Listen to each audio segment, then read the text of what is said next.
Did you cash out that plus 3,000 touchdown parlay from the NFL Sunday Live show? Full sweep 5 for 5. In today's video, we're going to try to capture a little bit more of that YouTube magic. I've got two NFL player props I love for Thursday Night Football and a bet for the game itself between the Cowboys and the Lions. This one should be absolute fireworks. I can't wait. So we're not gonna. Let's go. You're looking at No Vig Sportsbook, where we can bet all of the straight bets, parlays, and of course, we're looking at Pick'em over here on Underdog. I've got two plays, a little two-pick entry I'd like to start off the top here, and we're going to talk about it. We're also going to be using mysparryedge.com so we can look at some of the player props and the data. And of course, you're going to see my ugly mug front and center all day, baby. Do me a favor. If you end up wanting to try any of those sites, just use code DONUTS, DONUTS. You'll get hooked up with some promos. And if you're new to the channel, I'm here 7 days a week, Monday through Sunday, Monday, Thursday, and Sunday mornings at 9 a.m. Eastern. I have a live show. That includes this Thursday, where I'll talk about NBA games that day and the Thursday Night Football game.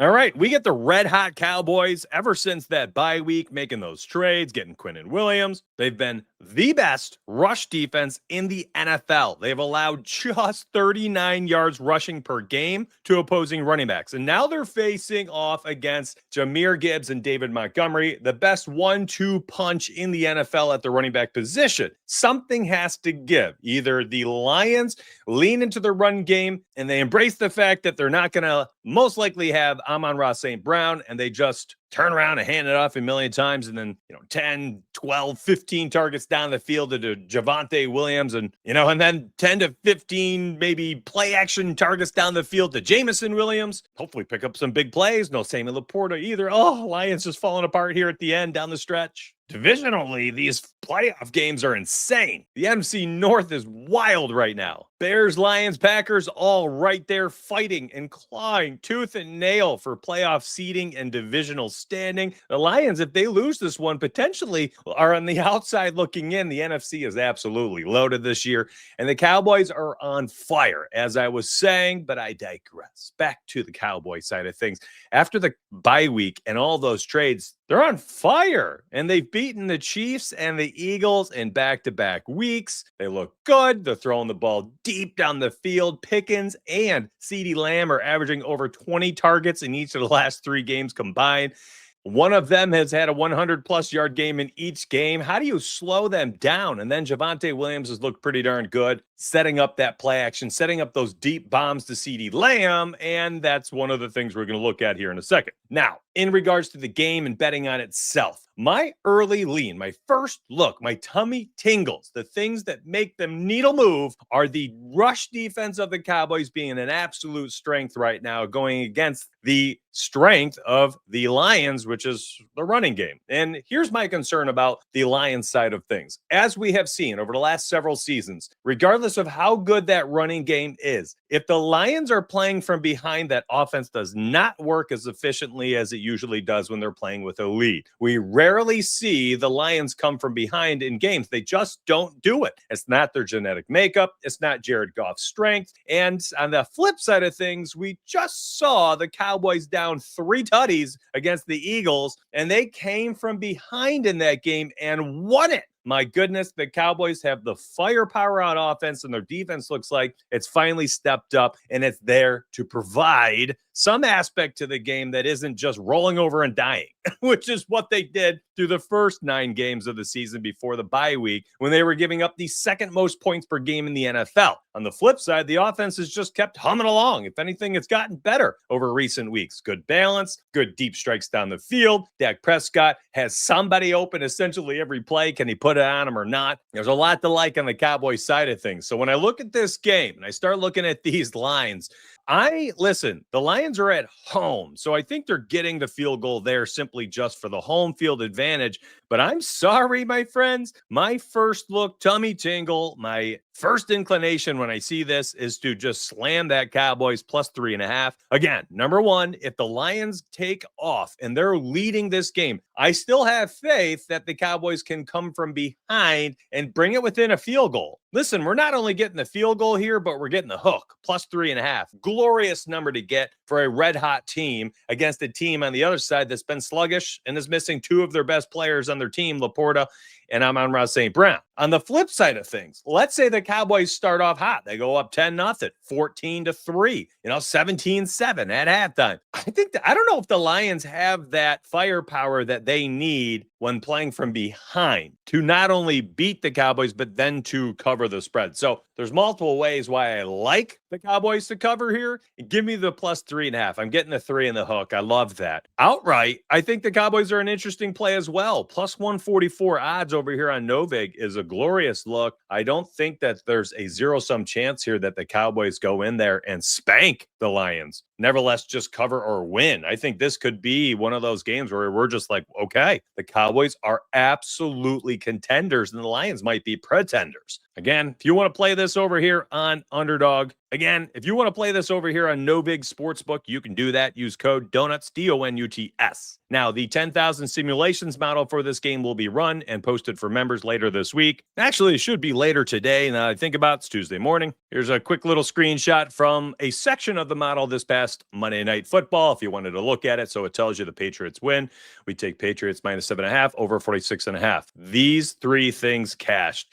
Now, I will say for the model, it was not good this past week. It was, in fact, our worst week of the season, and I don't want to pretend otherwise. But as always, the goal here is to both be transparent and excited. And why wouldn't we be excited about the transparency? Because it's been pretty darn good. Are there going to be some red weeks for the NFL? Yep. We've had 3 red weeks out of 13. And hey, we've never had 2 red weeks in a row. Does the pendulum swing back in a big way this week? I think so. And why do I lead with so much transparency? Well, let's think about it really quick. If I believe in my VIP product, that VIP link down below, that Tails link, why wouldn't I want to be transparent and show you every single win and loss? I want to normalize those terrible days because they're a part of betting. And when I can show you those and accept the L, a fat L like this past weekend, I think it also highlights the fact that I have good perspective. And when you zoom out just a tad bit, you saw tons of green over the course of the NFL season, plus 41 units through 13 weeks, profit in 10 of 13, 3 losing weeks. And unfortunately, in those 3 weeks, 2 of them have been horrific. But that's the cost of doing business. Over the course of 13 weeks, we're up 40 units. Such is life. Be transparent. That's what we do. VIP link down below. So over here on Underdog, 2 players I love right off the rip. Before we talk about a lot of players here, because there's a bunch of players to discuss, even some first quarter player props. And if you want to check them out, Underdog, code DONUTS, DONUTS. David Montgomery under 44.5 rushing yards. Hear me out in a second. CeeDee Lamb over 19.5 long reception. If you go lower and higher on these 2 plays, your payout's going to be around a 2x. And here's the deal. I wrote down some filthy notes for you. And because I'm short on time, you are actually not even going to get this edited into your video. I'm simply just going to show you a screenshot of what I had posted, and let's call it a day, man. CeeDee Lamb over 24.5 long reception is the original line. Now, over in 7 of 8 games this year when healthy, with his lone miss being a 23-yard catch versus the Raiders. That's amazing. His one miss being a 23-yarder. But hey, by the way, remember, Underdog, we only need a 20-plus yarder, which means over an 8 of 8 games. Target volume solid, 10.1 targets per game, 13 deep targets. That's passes thrown to him over 20-plus yards is the 5th most in the NFL, and he's played only 8 games. That's insane. 5th most, only 8 games. Cowboys run the 4th most pass plays per game at 39 drop packs per game. Elite. On the other side of things, David Montgomery under 40.5 rushing yards opening line. Now, I bumped it up to 44.5, and I'll tell you why in a second. At 13 or fewer carries, Monty is under in 16 of 19 games while sharing the backfield with superstar Jahmyr Gibbs. At 10 or fewer carries, Monty is under in 10 of 10 games. Why does that matter? In the last 3 weeks, Monty has had just 6, 5, and 8 rush attempts as Jahmyr Gibbs has essentially totally taken over this backfield. His snap rate's been in the low 30 percentile. To make it worse, Cowboys have the best rush defense in the NFL since their bye week and the trades. Just how good? Only 117 rushing yards to running backs in those 3 games. That's just 39 yards per game to all running backs. No Laporta, no ARSB. Lions facing red hot defense. I don't know how efficient the Lions will be. And will they give the ball to the less explosive running back in that Gibbs and Monty tag team? Will it be enough to hit the over? I don't think so. I like the under 44.5. I like higher than 19.5 long reception. Now, we're going to dive into the rest of the players. There are better stuff to target. I think you could also even target different plays here for both CD and Jahmyr Gibbs and David Montgomery out of the backfield, despite the fact that this is a tough matchup. So let's look at them all right here, right now, over there on Underdog. Thank you so much for watching as I dive into the next segment here where we're going to be going over all player props and just hopefully finding some absolute dubs for you. So before we continue, like the video, subscribe to the channel, grab your cell phone and turn your alarms on. I'm not even kidding. I'm here 7 days per week on YouTube, lining your pockets. And you saw the VIP graphs earlier. It's a lot of profit. It's a lot of profit.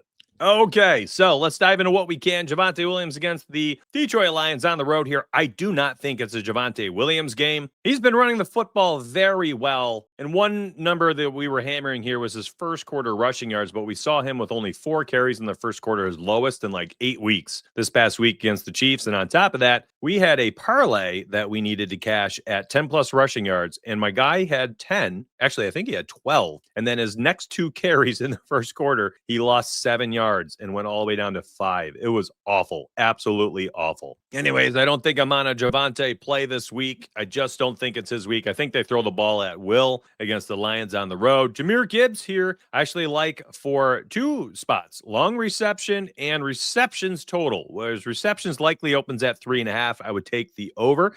The Dallas Cowboys have been absolutely shredded to pieces out of the backfield by opposing running backs.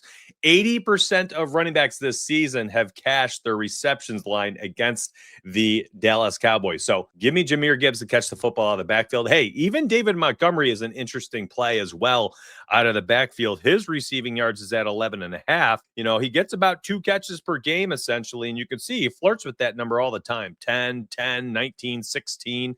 I actually think if there's anything for David Montgomery this week, it's a catch or 2 out of the backfield, at which point the 11.5 looks interesting. So let me go ahead and just highlight some of these plays. Excuse me, we'll go receiving yards. Let me highlight some of these plays here as I'm going along, just to find like kind of my favorite angle for these players. CeeDee Lamb. Now, again, I already talked about long reception. Let me highlight another one I like for him. CeeDee Lamb, higher than 76.5 receiving yards. He's been cashing this at will. Again, I was showing you this earlier. His long receptions, he's been cashing this left and right. It's been easy money. Well, so has his receiving yards at 76.5. I mean, he's done very well. He's narrowly missed it by a couple yards twice. That's not a bad look. Jameson Williams, I do wonder about him this week. He had, so many big gainers in this game. And, maybe the play is just to take him for, he needs one catch that he kind of breaks loose on those deep crossing patterns, deep post, something like that. We saw him catch, I think 5 of those were either crossing or a post route. So, J-Mo, just one long catch he needs. He might get his 10 targets. I don't know how efficient he's going to be, though. I really don't. I wonder if they clamp down on him here in this game as really the only threat in the passing game. So rather than yards, maybe you take him for a long reception. Again, I don't feel good about it. I'm just trying to find the best play for you for each player, or at least my first initial take. George Pickens at 77.5 receiving yards has been absolutely free, and I'm not even kidding when I say free. Let's go over to myspurriers.com and let's type in George, and we're going to take a look at his player card so far. And again, 77.5, unbelievable stretch of games for him. He's cashed that in 7 straight. 3 games he's gone absolutely bonkers. And I'll tell you right now, I've talked about receiving yards ladders. That's 4 of the last 9 games. He's at 130 plus yards. Listen, I think there's a time and place for ladders, and I think this is a pretty good one. If you want to run out some type of higher multiplier here on Underdog, I think you can do that. Jake Ferguson, kind of the forgotten man. And I think his receptions is the more ideal play. It's been around 4.5, 5.5 the last several weeks, and he flirts with that line every single game. I don't know if I can take any volume-based stats like receiving yards. Dak Prescott here for passing yards, I think, is probably in play. I like both his wide receivers. So, yeah, I like Dak Prescott. I also think the first half, 127.5 passing yards is a very interesting look. Now, hear me out. At 127.5, he's cashed that in 3 straight games, throwing for 185 here against the Raiders. He threw 159 against the Eagles, and then he threw 160 against the Chiefs. All 3 of those games are since the bye week. And he's got those 2 studs that are both healthy on the outside. Just like this a lot. But again, if you don't like first half plays, the higher than 265.5 for the outright full game line, there is nothing wrong with that play. It's going to be pretty sweaty, but I do think it's a viable option. Of course, you could always alt this down if you want to grab the higher than 250 plus. And at 250 plus, Dak Prescott has hit that in 7 of 9 games. So if you want to run out the 250 plus and just call it a day, by all means. Again, I'm just trying to highlight some good looks, kind of my favorite looks for each player. And you guys do what you want with this information. I do not know